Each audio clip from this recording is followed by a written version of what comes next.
In this series, we've been exploring the profile of Democratic Republic of Congo accession into the East African community. In this final chapter, we examine the profile of economic freedom in the Congo.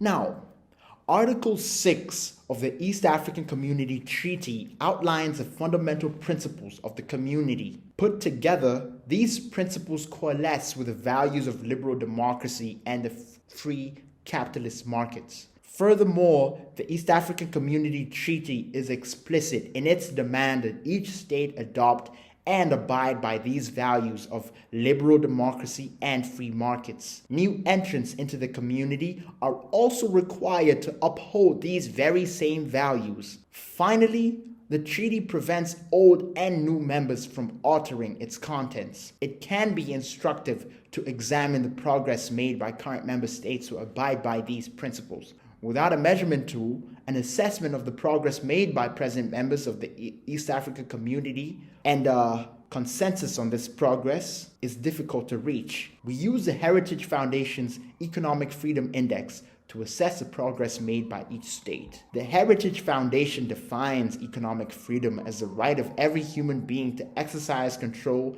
over their factors of economic production. An economically free society creates allowances for the unrestricted movement of goods, services, and factor inputs. Additionally, efforts to safeguard these liberties should not infringe upon these liberties by way of coercion or other violations. Finally, as evidenced by the Economic Freedom Indices, the Heritage Foundation estimates that economic freedoms result in the prosperity of a society. Article 3, Clause 3b of the East African Community Treaty has a similar reading of the fundamental policy principles that must guide present and future members of the community. Those privy to the negotiations concerning Congo-Kinshasa accession have maintained a high degree of secrecy surrounding Congo-Kinshasa's viability as an East Africa Community member as per the East Africa Community Treaty. As such, a reading of the Heritage Foundation's Economic Freedom Index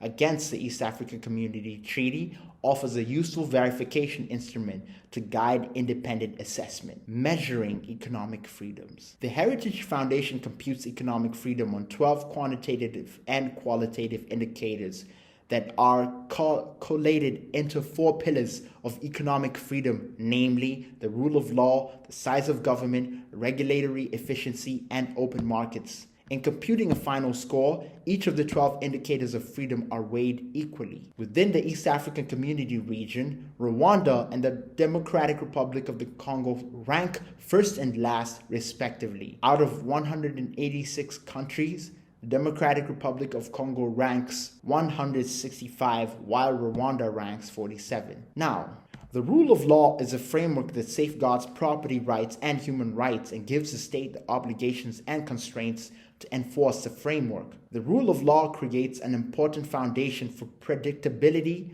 of the incentive structure of the state and protection of the sanctity of private property and human rights. As it leaves property and human rights vulnerable to public and state misconduct, an unstable rule of law is a disincentive for entrepreneurship and capital accumulation. Without the rule of law, the democratic process established can be eroded or destroyed. The destruction of the liberal democratic process results in the dissolution of economic and human freedoms. The Heritage Foundation measures the rule of law through property rights, judicial effectiveness, and government integrity. Property rights are the economic freedoms granted to citizens to choose what they will purchase, use, modify, and sell private property. Creating the obligations to produce, consume, and allocate private property, the enforcement of the private contract is at the core of private property rights. In a state governed by the rule of law, disputes that inevitably rise are processed by a judicial system. An effective judicial system processes disputes and makes judgments in a speedy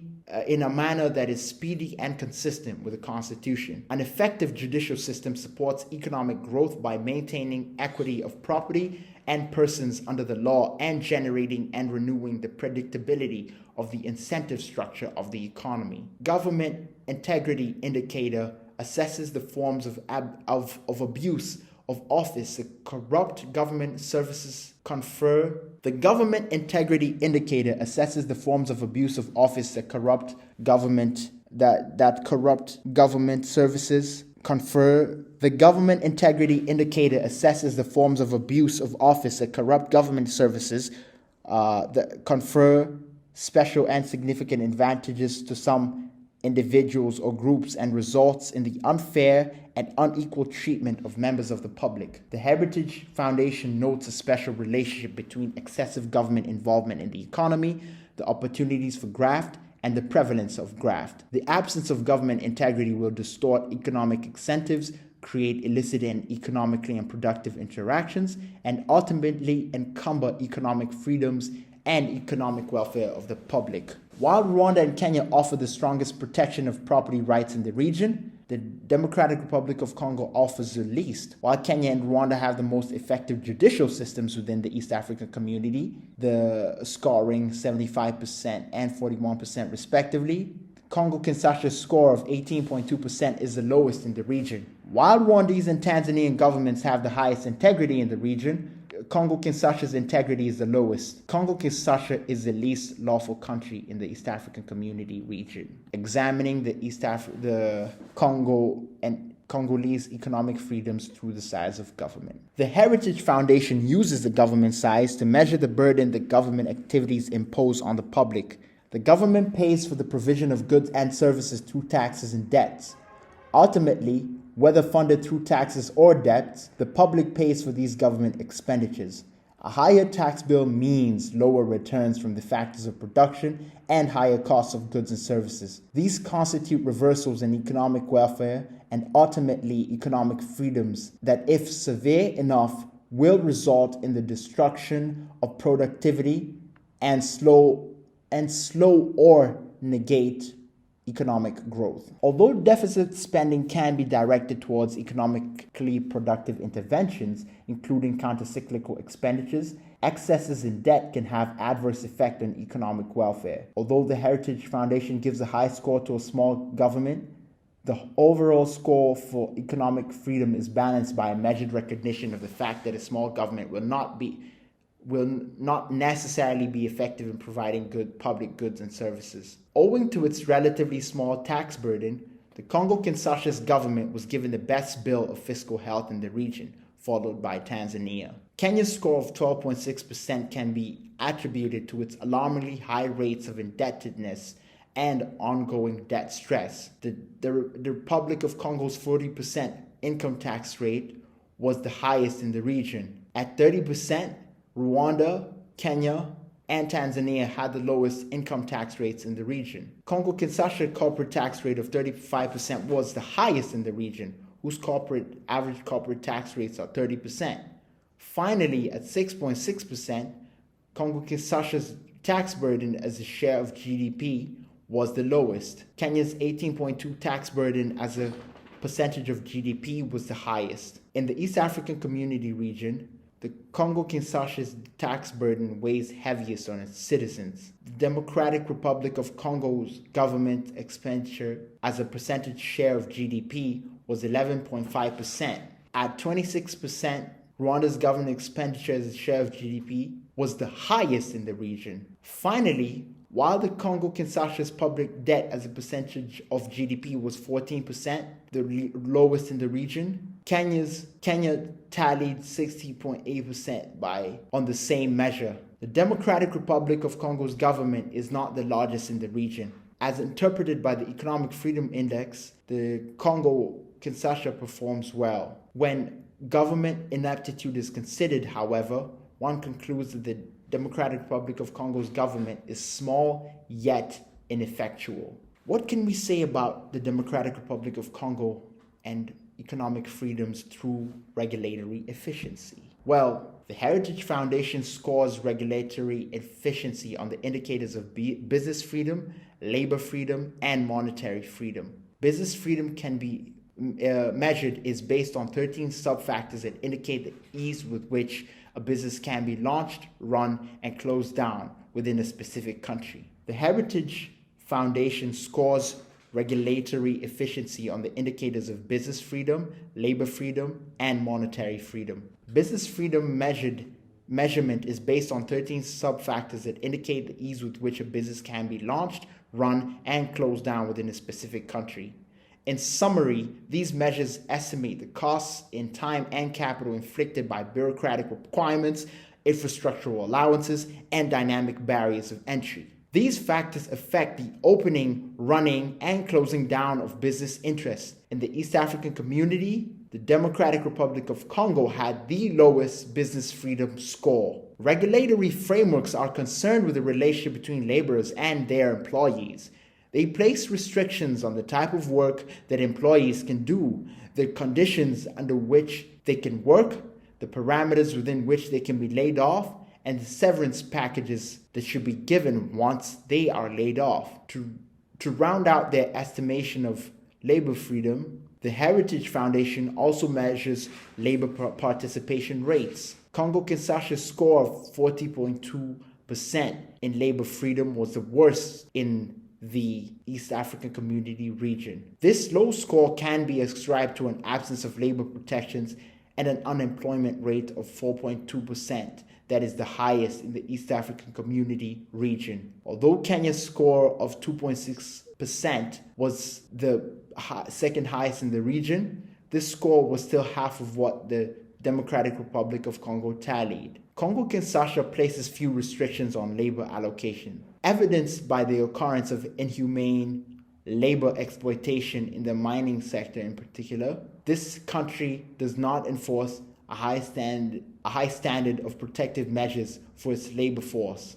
In all, this data suggests that owners of capital have a relatively free rein in the hiring, deployment, and dismissal of laborers. The country also offers few opportunities for work than do its neighbors within the East African community. Monetary freedom is a measure of the microeconomic interventions by the state and the stability of prices. Measured against the principles of economic freedom, a high magnitude of microeconomic interventions is undesirable. A high rate of inflation is the manifestation of price instability. As such, a high rate of inflation is also regarded as an erosion of economic freedoms. The erosion of economic freedoms is made manifest in an inflation rate of 4.2%, lower only than that of Kenya, and at least one important and economically unsound market intervention. The Democratic Republic of Congo's state is engaged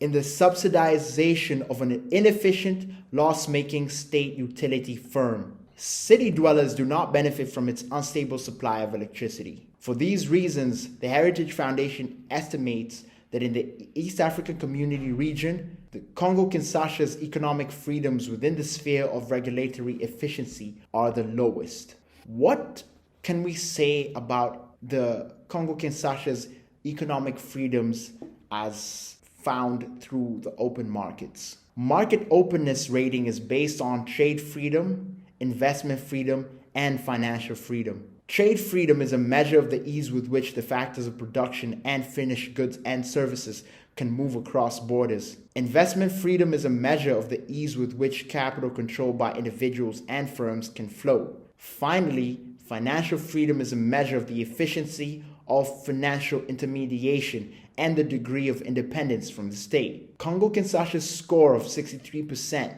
on trade freedoms earns it the third ranking behind Uganda and Tanzania. The Congo-Kinshasa's score of 30% on investment freedom is the worst in the region. Burundi's score of 50% is the second worst. Congo-Kinshasa's score of 20% on financial freedom is also the worst in the East African community region. Rwanda's 40% score is the best in the region. Although the Congo-Kinshasa places few restrictions on trade, its 10 0.9% tariff trade, for example, is the lowest in the East African Community region. The Heritage Foundation estimates that informal barriers to trade do persist. An underdeveloped financial system and government regulation of foreign investment also earned the Democratic Republic of Congo its low score on financial and trade freedoms. Now, what can we conclude about economic freedoms in the Democratic Republic of Congo and the East African Community? The treaty establishing the East African Community prescribes that member states will ascribe to policies that include economic freedom. Firstly, the ambitions of the community span the spectrum of integration, subsuming the categories of economic freedoms measured by the Heritage Foundation's Economic Freedom Index. Secondly, specific articles describe principles of economic management that are in harmony with economic freedom. As such, the Economic Freedom Index offers a useful assessment of the state of affairs in the Democratic Republic of Congo, that the East African Community has documented its aspirations towards the establishment and maintenance of institutions, policies, and markets that guarantee economic and human freedoms is an important step. This grants current and future member states and the polities they represent an expectation of the moral and legal standards to which they will be held account. As abysmal as the Congo-Kinshasa record on economic freedoms may be, the state of affairs is not rigid. As is true of all that falls under the province of human affairs, the institutional and policy framework of the Democratic Republic of Congo is malleable to change. The East African Community Treaty provides a direction and legal foundation on which all stakeholders may guide that change.